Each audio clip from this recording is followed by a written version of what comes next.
ఇక్కడ జూలోని ఒక సింహం అలిగి అటువైపు తిరిగి కూర్చుంది. ఏమిచ్చినా తినడం లేదు. ఎవరొచ్చినా కనీసం తిరిగి చూడటం లేదు. ఏమైందో అర్థం కాలేదు. సింహం చూస్తే చాలా బలంగాను ఆరోగ్యంగానే ఉంది. కానీ ఒక్కసారిగా 6 రోజులుగా తిండి మానేసింది. జూ అధికారులకి ఏమీ అర్థం కాలేదు. అనారోగ్యం ఏమైనా ఉందేమో అని అన్ని టెస్టులు చేసి చూశారు. కానీ అంత నార్మల్గానే ఉంది. కానీ ఎందుకు తిండి మానేసిందో జూ అధికారులకి అర్థం కాలేదు. లాభం లేదనుకుని అసలు ఏం జరిగి ఉంటుందేమో అని సీసీటీవీ ఫుటేజ్ని పరిశీలించారు.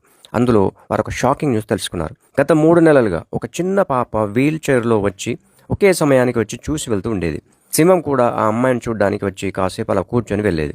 అలా వారి మధ్య ఒక బంధం ఏర్పడింది. అయితే అకస్మాత్తుగా ఆ పాప జూకి రావడం మానేసింది. ఆ మరుసటి రోజు నుండే సింహం కూడా తిండి తినడం మానేసింది. ఈ విషయం అర్థం చేసుకున్న అధికారులు ఆ అమ్మాయి ఫోటోని సంపాదించి ఆ అమ్మాయి ఫోటోని చూపించడం మొదలుపెట్టారు. ఆ ఫోటో చూపించడం మొదలుపెట్టిన తర్వాత రోజు నుంచి సింహం కూడా తిండి తినడం ప్రారంభించింది.